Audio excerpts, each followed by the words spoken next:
Bayern Munich and Sané consign Barcelona to Europa League ignominy. Game over. The delusions of grandeur can now finally be laid to rest. The years of feast are over, and the years of famine are at hand. Barcelona are now a Europa League team, and in many ways this trouncing in the Munich snow merely confirmed what we have already long known about them. Whatever Barcelona once knew, they have forgotten. Whatever they once had, they have lost. This club's enormous debt can be measured not just in cash but in expertise, in talent, in pure footballing instinct. The house was already crumbling. We knew that too. And yet every passing month brings fresh indignities. Barcelona have already experienced the flash sales, the half-empty stadiums, the 8-2 against Bayern, losing the greatest player of all time for free and replacing him with Luuk de Jong. In terms of La Liga points they are closer to Levante in 20th place than Real Madrid in first. But elimination from the Champions League group stage, for the first time in 21 years, felt like another critical watershed, a second-tier competition for a second-rate club. There will be tangible, short-term consequences. Barcelona's finances, already around £1.2 billion in the red, will take another monstrous hit. Their chances of attracting fresh players in January have also receded. But perhaps the biggest blow is to their sense of self. Even on their worst days, there was still a status and a heft to them. Now, they are just another club who used to be good once. And yet going into this game they still held out faint hope. A win here, or anything other than a Benfica win against Dynamo Kiev, would do the trick.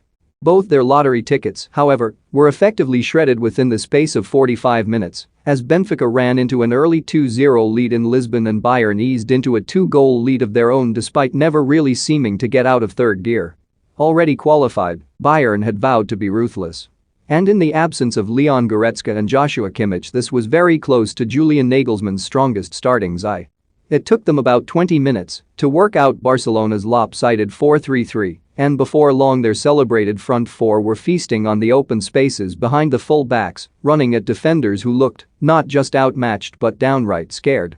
This was the pattern for the first goal, a simple ball in behind from Leroy Sané, Robert Lewandowski toying with the creaking Gerard Pique before crossing for Thomas Muller to score with a looping header.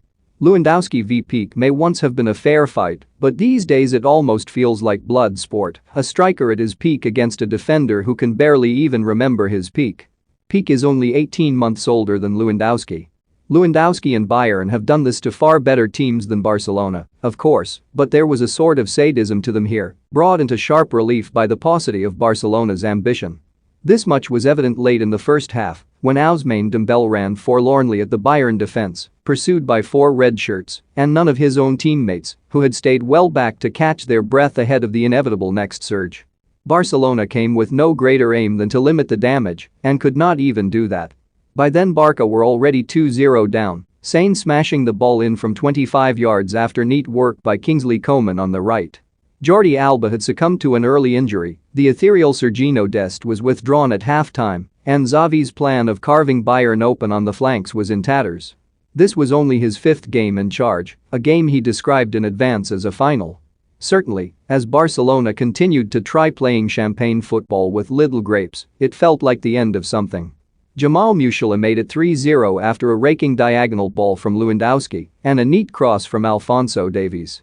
It could yet be the beginning of something, too, for Barcelona, if Xavi has the vision to look beyond Guardiola-era nostalgia and its empty, comforting tropes, cherish the ball, big energy, play with style, and actually work out what works in elite football in 2021.